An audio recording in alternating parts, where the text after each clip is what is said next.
السلام عليكم ورحمة الله وبركاته. இன்ஷா அல்லாஹ் அடுத்த வாரம்லாம் ரமலானுடைய நாட்களை நம்ம நெருங்கிட்டு இருக்கோம். ரமலானுடைய நாட்கள் நெருங்கிடுச்சு. ஷஹுர் ரமலான் அல்லதி உன்சில ஃபீல் குர்ஆன், குர்ஆன் இறங்கப்பட்ட ஒரு மாதம் இறங்கிருச்சு. இறங்கி இன்ஷா அல்லாஹ் ஒரு 2-3 நாளில் வந்துடும் அதோட கிருபையில். இன்ஷா அல்லாஹ் இன்னைக்கு வந்து இது கிராத் வந்து நம்ம சக்கீல் ஓதுவார். அல்ஹம்துலில்லாஹி ரப்பில் ஆலமீன் அர்-ரஹ்மானிர் ரஹீம் மாலிகி யௌமிddin இய்யாக நஅபுது வ இய்யாக நஸ்தஈன் இஹ்தினஸ் ஸிராத்தல் முஸ்தகீம் சிராத்தல் லதீனா அன்அம்த அலைஹிம் வைரில் மக்தூபி அலைஹிம் வலத்தாலின் ஆமீன். குல் ஹுவல்லாஹு அஹத் அல்லாஹு ஸமத் லம் யலித் வலம் யூலத் வலம் யகுல் லஹு குஃபுவன் அஹத். அஸ்ஸலாமு அலைக்கும் வரஹ்மத்துல்லாஹி தஆலா பரகாத்துஹு. அல்ஹம்துலில்லாஹி ரப்பில் ஆலமீன் வல் ஆகிபத்துல் முத்தகீன் வஸ்ஸலாத்து வஸ்ஸலாமு அலா சய்யிதினா முஹம்மதின் வ ஆலிஹி வ ஸஹ்பிஹி அஜ்மஈன். அம்மா பஅத் ஃபக்கத் கால அல்லாஹு தஆலா ஃபில் குர்ஆனில் அலீம் வ ஃபில் குர்ஆனில் மஜீத். அல்ஹம்துலில்லாஹ், இங்கே எல்லாத்தையும் நம்ம ஒன்றிணைத்து சேர்த்து இந்த ரம்ஜான் அடைய செய்ய போகிறோம். அல்லாஹ் நமக்கு அந்த அல்லாஹ்வுக்காக நம்ம என்ன செஞ்சுருக்கோம், இப்படி இந்த அல்லாஹ்வுக்காக நம்ம என்ன செஞ்சுருக்கோம், அதாவது நம்மளோட வாழ்க்கை பருவங்களில் வந்து 3 பருவங்கள் இருக்கு. முதலாவது குழந்தை பருவம், இப்படி முதலாவது குழந்தை பருவம், 2வது இளமை பருவம், 3வது வயோதிக பருவம். இதில் 3லையுமே ரொம்ப முக்கியமான பருவம்னா இளமை பருவம் தான். குழந்தை பருவம்லாம் நம்மளுக்கு ஒன்றுமே தெரியாது. அதாவது 7 வயசுக்கு வந்து அல்லாவே வந்து அடித்து தொழுகைக்கு அனுப்ப சொல்லுங்க அப்படின்னு சொல்லியிருக்காங்க. இப்போ 7 வயது வரைக்கும் குழந்தை பருவத்தில் வந்து பெருசாக இருக்காது. வயோதிக பருவம்னா நம்ம வயசாயிரும். அப்போ வந்து நமக்கு எந்த வேலையுமே கிடையாது, சும்மா தான் இருப்போம், அல்லாஹ்வுக்கு வழிபட்டுட்டு தான் இருக்கணும். ஏன்னா அப்பயே வந்து ஒரு உதாரணம் சொல்லியிருப்பாங்க. உங்களுக்கு நரமுடி வர ஆரம்பிச்சிருச்சுன்னா, எப்படி அந்த வயசான நரமுடி வரும்ல, வயசான நரமுடி வர ஆரம்பிச்சிருச்சுன்னா நீங்கள் வந்து இபாதத்தை அதிகப்படுத்துங்க அப்படின்னு வந்து ஒரு இமாம் சொல்லியிருப்பாங்க. அந்த இளமை பருவம் இருக்குதுல்ல, இளமை பருவங்கிறது ரொம்ப ரொம்ப முக்கியமானது. அல்லாஹ் தஆலா சொல்லியிருக்கான், சசலான்னு சொல்லியிருக்காங்க, இந்த இளமை பருவத்தை அல்லாஹ்வுக்காக செலவிடுங்க, வேஸ்ட் பண்ணாதீங்க. இப்படி இந்த இளமை பருவங்களை மட்டும் விட்டுட்டிங்கன்னா அதில் வந்து ரொம்ப நஷ்டவாளி ஆகிறது நம்ம தான் அப்படின்னு சொல்லியிருப்பாங்க. இந்த இளமை பருவத்தை ஏன் சொல்கிறாங்கன்னா, அல்லாஹ் தஆலா ரொம்ப ரொம்ப பிடிச்ச வந்து என்னன்னா இந்த இளமை பருவம் தான். எந்த அளவுக்குன்னா, மறுமை நாளில் வந்து சூரியன் தலைக்கு மேலே நிற்குமா. இப்படி நம்ம இப்போ இவ்வளோ தூரத்தில் இருக்கும் போதே நமக்கு இந்த சூரியனோட வெயில் அந்த சூட்டை வந்து நம்மளால் தாங்க முடியல. இவ்வளோ தூரத்தில் இருக்கும் போதே இந்த சூரியன் வெயில் எரியுது, தோலில் பட்டா. தலைக்கு மேலே நிற்கும் போது எப்படி இருக்கும், அந்த அளவில் இருக்கும்போது கூட இந்த இளமை பருவத்தில் அல்லாஹ்வுக்காக செலவிட்டாங்கல்ல.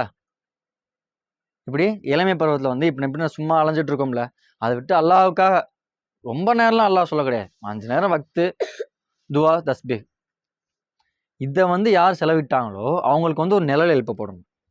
அந்த மறுமை நாளில் அந்த சூரியன் தலைக்கு மேல் நிற்கும் போது அந்த இளமை பருவத்தில் யாரெல்லாம் அல்லாஹ்வுக்காக செலவிட்டாங்களோ அவங்களுக்கு மட்டும் அந்த நிழல் எழுப்பப்படுமா. அந்த அளவுக்கு அல்லாஹ் தஆலா வந்து இளமை பருவத்துக்கு முக்கியத்துவத்தை கொடுத்துருக்கான்.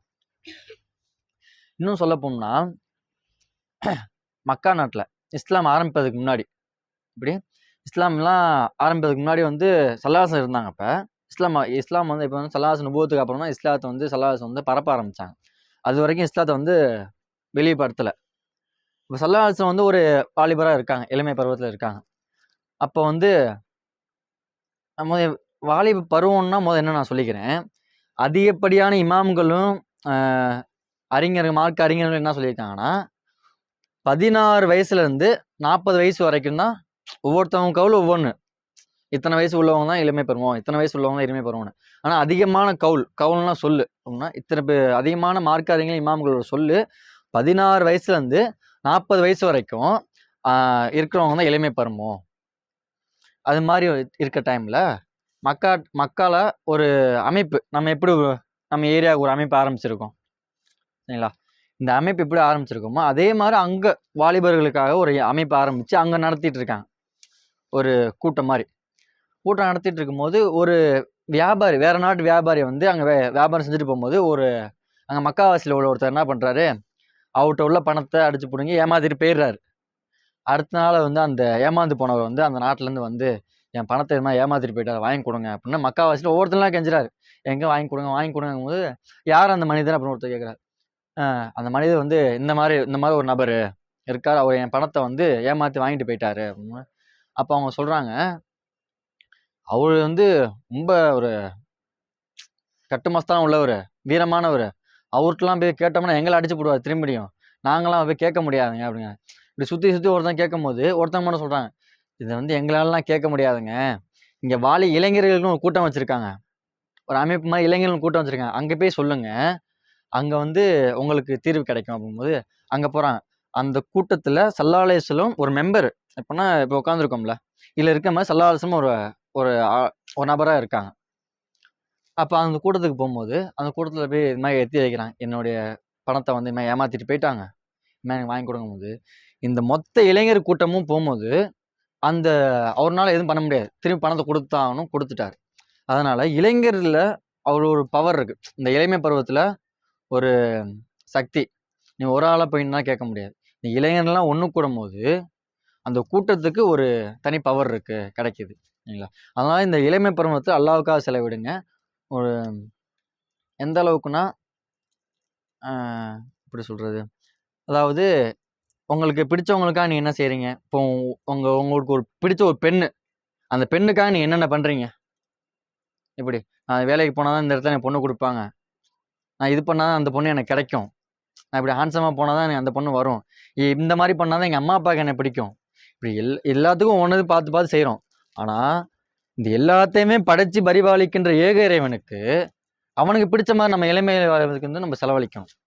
5 நேரம் தொழுகணும், நோன்பு வைக்கணும். அதனால் இந்த வரக்கூடிய நோம்பில் வந்து நம்ம அனைவரும் நோன்பு வைக்கணும், ஃபுல் நோம்பையும் வைக்கணும், ஏற்று வச்சுக்கோங்க இன்ஷா அல்லாஹ். அடுத்தபடியாக ரோம் நாடுக்கும் இஸ்லாம் நாட்டுக்கும் ஒரு போர் வருது. போர் வரப்போ இஸ்லாமில் உள்ளவங்க கம்மி பேர் தான், கொஞ்சம் பேர் தான், சிறிதளவு தான் இருக்காங்க. ரோம் நாட்டில் வந்து மக்களும் அதிகம். அப்போ உள்ள அட்வான்ஸாக உள்ள வெப்பன்கள், யானைப்படை, குதிரைப்படை, அந்த கத்தி, வாள் எல்லாம் இருந்துச்சு. ஆனால் இங்கே இருந்தது வெறும் குதிரை, வெறும் ஈட்டி, இது மட்டும்தான் இருக்குது, கம்மியான நபர்கள் தான். ஆனால் அப்படி இருந்தும் இஸ்லாமுக்கு தான் வெற்றி பெற்றாங்க.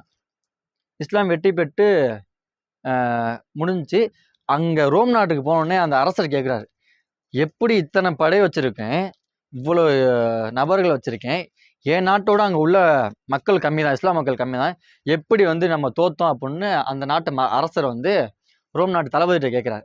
அந்த தளபதி சொல்கிறாரு, அரசரே நீங்கள் சொல்கிறதெல்லாம் கரெக்டு தான், ஆனால் வந்து அந்த இஸ்லாமோட மக்கள் என்ன பண்ணுறாங்க தெரியுமா, இரவானா அல்லாஹ்வுக்காக வழிபடுறாங்க, டெய்லியும் தொழுவுறாங்க, தொழுது துவா செய்கிறாங்க. நம்ம நாட்டு மக்கள் என்ன பண்ணுறாங்க, எதுவும் மது அருந்து விட்டு எல்லாம் குப்பரப்படுத்துறாங்க. அதனால தான் இருப்பாங்க. இன்னொரு காரணம் சொல்கிறாங்க, அவங்க பகலானா நோன்பு டைம், அவங்க பகலானா நோன்பு வைக்கிறாங்க, நோன்பு வச்சு அல்லாஹ்வுக்காக வழிபடுறாங்க. நம்ம மக்கள் என்ன பண்ணுறாங்க, காலையிலே ஆனால் சாப்பிட்டு எல்லாம் ஒவ்வொரு மூலையில் படுத்துடுறாங்க, படுத்து பெறல ஆரம்பிச்சிடுறாங்க, ஊருக்கு கதை பேச ஆரம்பிச்சிடுறாங்க. அதனால தான் மக்கள் அதை அந்த ராஜா வந்து யோசிக்கிறார், ஓ இஸ்லாமில் வந்து இவ்வளோ இது இருக்கா, இந்த இளமை பருவங்களில் வந்து அங்கே உள்ள இளைஞர்கள் தான் பேசுறது டாபிக் ஃபுல்லாகவே, அங்கே உள்ள இளைஞர்கள், இங்கே உள்ள இளைஞர்கள்லாம் வந்து மது அருந்துட்டு படுத்துடுறாங்க, அங்கே உள்ள இளைஞர்கள் வந்து டெய்லி இரவு தொழுவுறாங்க. அங்கே உள்ள ரோம் நாட்டில் உள்ள இளைஞர்கள்லாம் காலைல சாப்பிட்டு படுத்துடுறாங்க. அங்கங்கே படுத்துறாங்க. ஆனால் இங்கே இஸ்லாம் நாட்டில் உள்ளவங்க காலை எந்திரிச்சு நோன்பு வச்சு அல்லாவுக்காக வழிபடுறாங்க. இதுதான் காரணம் அப்படின்னு சொல்கிறாங்க. அப்போ இந்த அளவுக்கு இளைஞர்கள் வந்து இஸ்லாத்தில் முன்னுதாரணமாக இருந்திருக்காங்க. அந்த இளைஞர்கள் மட்டும் அப்போ இல்லைன்னா இன்னைக்கு இந்த அளவுக்கு இஸ்லாம் வந்து வளர்ந்துருக்காது. சரிங்களா? இப்போ இஸ்லாம் வளர்ந்ததுக்கு காரணமும் இந்த இளைஞர்கள் தான். அந்த இளமை பருவம் உள்ள மக்கள் தான் இஸ்லாத்தை உள்ளவங்க. அவங்களுக்காக நம்ம வந்து கடமைப்பட்டிருக்கோம். அவங்களுக்கு வந்து நன்றி செலுத்தணும், துவா செய்யணும். அடுத்தபடியாக ரம்ஜானில் வந்து மிக மிக வந்து ரொம்ப சொற்பமான ஒரு மாதம். வருஷத்துலேயே இந்த ஒரு மாதம் தான் நம்மளுக்கு கிடைக்கும். அதிக நன்மையை தேடிக்கொண்டு மாறும். ஒரு போனஸ் சொல்லுவாங்க, நம்ம வேலைக்கு போகிற இடத்துல தெரியும், டபுளாக கிடைக்கும்பாங்களே. இது டபுளோட 10 மடங்கு கூட எக்ஸ்ட்ரா கிடைக்கும். ஏன் அந்த அளவுக்கு நன்மை தரக்கூடிய மாதம். உன்னை எந்த சைத்தானும் உனக்கு எடுக்க மாட்டான். இப்படி நான் நோன்பு மாதம் ஆரம்பிக்க போதுனாலே பெற தெரிஞ்சவொடனே சைத்தானே விலங்கிடப்பட்டுரும். நரகத்தோட வாசல் மூடப்பட்டுரும். எப்படி நரகத்தோட வாசலே மூடப்பட்டுரும், சைத்தானுக்கு விலங்கிடப்பட்டுரும். அந்த அளவுக்கு ஒரு சொற்பமான மாதம். அப்போ செய்கிற தப்புக்கு வந்து நம்ம தான் பொறுப்பு, சைத்தான் பொறுப்பாக மாட்டான். சைத்தான் அப்படி பண்ணிட்டான் அப்படின்லாம் சொல்ல முடியாது. நம்மளா செய்கிற தப்புக்கே வந்து நம்ம தான் பொறுப்பு. அதாவது அல்லாஹ் தஆலா வந்து எல்லாத்துக்கும் அதை எப்படின்னா எல்லாது காரணம் வந்து அல்லாஹ் தான். எப்படி இப்போ நீ தப்பு செஞ்சாலும் அதுக்கு அல்லாஹ் தான் காரணம். ஆனால் வந்து உன்கிட்ட கொடுத்துட்டான் அல்லாஹ். உனக்கு 2 சாய்ஸ் இருக்குது. இங்கே நல்லது இருக்குது, இங்கே கெட்டது இருக்குது. ரெண்டில் எதை வேணால் எடுத்துக்கலாம். இந்த பொறுப்பு உன்ட்டு அல்லாஹ் கொடுத்துட்டான். ஆனால் நீ என்ன எடுப்பேன்னு அல்லாஹ்க்கு தெரியும். இதுதான் அல்லாஹ்வோட கான்செப்ட். ஆனால் நம்ம என்ன பண்ணுறோம், நம்ம இதை எடுத்துட்டோம், இதுக்கும் அல்லாஹ் தான் நாடி இருக்கணும், இதுக்கு நம்ம அல்லாஹ் மேலே தான் பழிய போடுறோம். அப்படி கிடையாது. ஒரு நஜீஸ் இருக்குது, ஒரு இடத்துல உங்களை விட்டுருவோம். இந்த இடத்துல பிரியாணி இருக்குது, இந்த இடத்துல ஒரு நஜீஸ் இருக்குது. ரெண்டில் எதை சாப்பிடு அப்படின்னா நீங்கள் எதை போய் சாப்பிடுவீங்க? பிரியாணி தான் சாப்பிடுவீங்க. அதாவது உனக்கு சாய்ஸ் கொடுத்துட்டேன், நீ எடுக்கிறது தான். ஓகேங்களா?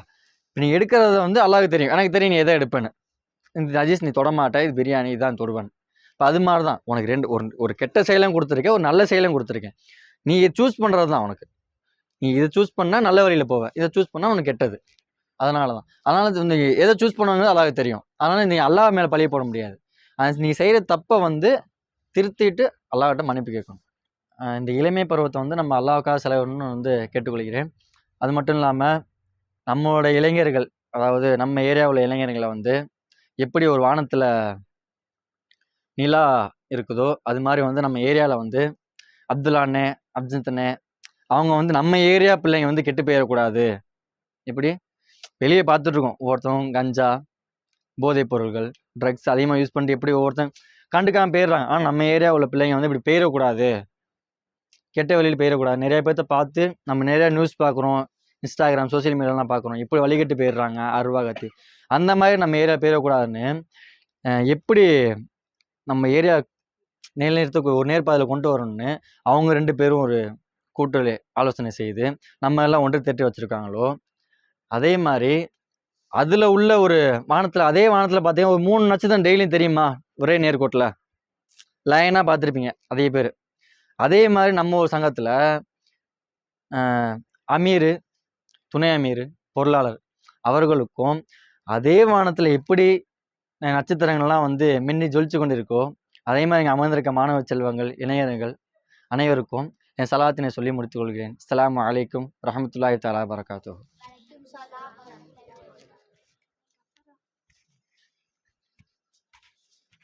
அஸ்ஸலாமு அலைக்கும் வரஹ்மத்துல்லாஹி வபரகாத்துஹு.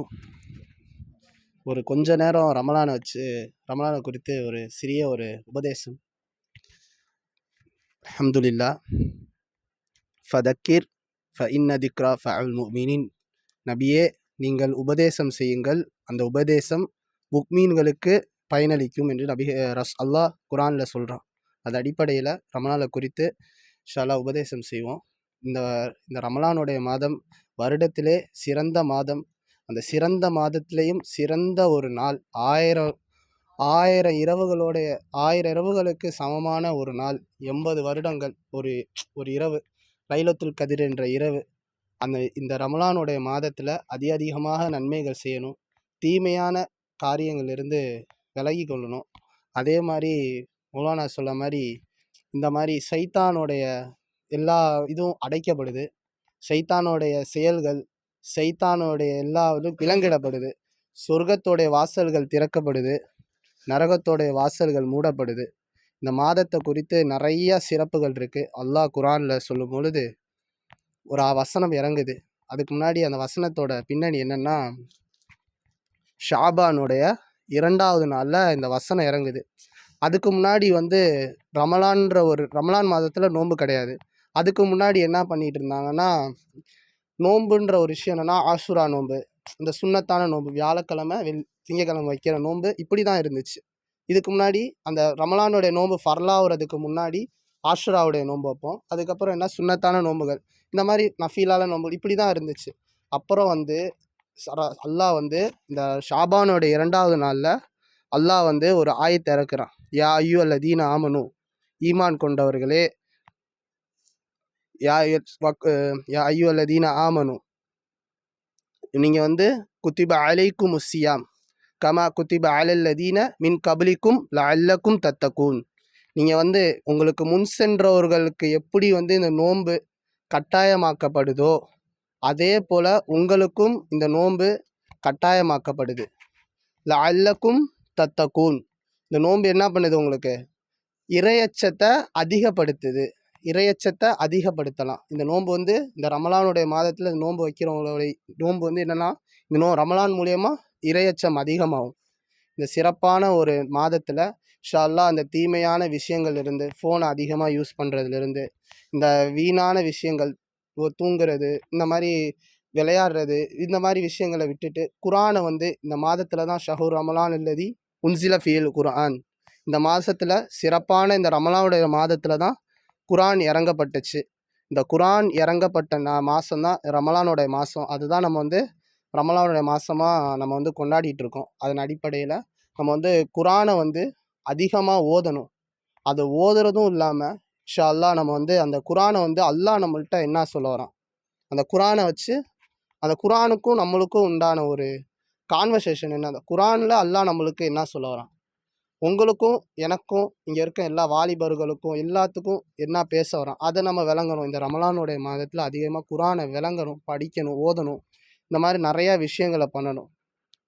இந்த ரமலானுடைய மாதத்தை இது வந்து ஒரு சயின்ஸ் சொல்லுது என்னென்னா, ஒரு மனுஷன் வந்து 21 நாள் வந்து தொடர்ந்து ஒரு செயலை பண்ணான்னா அந்த செயல் வந்து என்ன பண்ணுமா, 22வது நாள் அவனுக்கு ஒரு பழக்கமாகவே ஆயிரும்.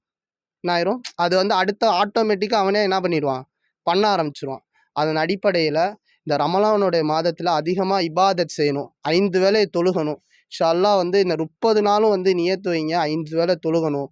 நோன்பு வந்து 30 நோம்பே வைக்கணும். இன்ஷா அல்லாஹ் நியத்து வைங்க. அந்த நியத்து வச்சு அதுக்கான கூலி வந்து என்னன்னா அல்லாஹ் தான் தருவான். எல்லாத்துக்கும் கூலி வந்து அல்லாஹ் இந்த ரமலானுடைய நோன்புக்கு மட்டும் அல்லாஹ் என்ன சொல்கிறான்னா, இதுக்கு இந்த ரமலானுடைய நோன்புக்கு நான் தான் கூலி தருவேன். என்னது, நான் தான் கூலி தருவேன்னு சொல்லி அல்லாஹ் வந்து சொல்கிறான். அதனால் இந்த ரமலானுடைய மாதத்தை வந்து வீண் விரயமாக கழிக்காமல் நம்ம பண்ணணும். இன்ஷா அல்லாஹ் குரான் அதிகமாக விளங்கணும். அதன் அடிப்படையில் நிறையா இபாதத் செய்யணும், குரானை விளங்கணும். அதுக்கப்புறம் வந்து இந்த ரமலானோட எப்படி இந்த ரமலான் ஸ்டார்ட் ஆச்சுன்னா, அது ஒரு சிறிய ஒரு வரலாறு என்னென்னா இதோட முடிச்சுக்கலாம் இன்ஷா அல்லாஹ். என்னென்னா, நம்ம வந்து இப்போ வந்து ரமலான் என்ன பண்ணுறோம், காலையில் ஃபஜருக்கு முன்னாடி ஸ்டார்ட் பண்ணுறோம். ஃபஜருக்கு முன்னாடி ஸ்டார்ட் பண்ணிட்டு இன்ஷா அல்லாஹ் நம்ம வந்து மகரிப்பில் முடிச்சிடுறோம். மகரிப் பாங் சொன்னோன்னே முடிச்சிடுறோம். ஆனால் இந்த ஆயத்து இறங்குது இல்லை, யா ஐயுல்லதீன ஆமனு குத்திப அலைக்கும் முஸ்ஸியாம், இந்த ஆயத்து இறங்கும் போது என்ன ஆகுதுன்னா, ரமலானுடைய நோன்பு வந்து எப்படி இதாச்சுன்னா, இஷாவில் இருந்து அடுத்த நாள் இஷா வரைக்கும் அந்த நோன்பை நோக்கணும். ஃபஸ்ட்டு அந்த சட்டம் இப்படி தான், நோம்போட சட்டங்கள் இப்படி தான் இருந்துச்சு. ஒரு இஷாவிலிருந்து மறுநாள் இஷா வரைக்கும் அந்த நோன்பு வந்து நோக்கணும். அதனால வந்து சஹாபாக்கள் வந்து ரொம்ப கஷ்டப்பட்டாங்க. மனைவிகளோட வந்து கூட முடியாது. அந்த ஒரு தூங்கிடுவாங்க. மகரிப்புக்கு அப்புறம் அவங்க வந்து வேலைக்கு போயிட்டு வந்து சாயந்தரம் வந்து வேலைக்கு போயிட்டு வந்து தூங்கிடுவாங்க. தூங்கிட்டாங்கன்னா என்ன ஆயிரும்னா, எந்திரிச்சு பார்த்தா இஷா முடிஞ்சிடும். இஷா முடிஞ்சிருச்சுன்னா மறுபடியும் அவங்களால வந்து என்ன பண்ண முடியாது, சாப்பிட்டு நோன்பு வைக்க முடியாது. அப்படியே மறுபடியும் கண்டினியூ பண்ணுற மாதிரி இருக்கும். அதனால வந்து அல்லாஹ் வந்து நம்மளுக்கு இந்த மாதிரி லேசான விஷயங்கள் ஆக்கி கொடுத்துருக்கான். ஃபஜர்லேருந்து அந்த நாள் மகரிப் வரைக்கும் இன்ஷா அல்லாஹ் அல்லாஹ் ஆக்கி கொடுத்துருக்கான். இது வந்து ரொம்ப ரொம்ப கஷ்டப்பட்டு இந்த ரமலானுடைய ரொம்ப கஷ்டப்பட்டாங்க இந்த ரமலானில், இந்த சஹாபாக்கள் இந்த ஆரம்ப கால சட்டத்தில். அதுக்கப்புறம் தான் அல்லாஹ் வந்து இந்த சட்டங்கள் ரொம்ப கடுமையாக இருக்குன்னோடனே தான் அல்லாஹ் வந்து இதை லேசாகினான். அதன் அடிப்படையில் இன்ஷா அல்லாஹ் நிறையா இபாதத் செய்வோம். இதோட முடிச்சுக்குவோம். வாஹிர தவானா அல்ஹம்துலில்லாஹி ரபில் ஆலமீன். அஸ்ஸலாமு அலைக்கும் வரஹ்மத்துல்லாஹி பரக்காத்துஹு. கிராத் இது கஃபாரா வந்து இன்ஷா அல்லாஹ் தாஹா ஓதுவார். சுப்ஹானல்லாஹி வ பிஹம்திஹி சுப்ஹானக்கல்லாஹும்ம வ பிஹம்திக வ நஷ்ஹது அல்லா இலாஹ இல்லா அன்த அஸ்தக்ஃபிருக வ நத்தூபு இலைக். சுப்ஹான ரப்பிக ரப்பில் இஸ்ஸத்தில் அம்மா யசிஃபுன் அஸ்ஸலாமு அலல் முர்சலீன் அல்ஹம்துலில்லாஹி ரப்பில் ஆலமீன்.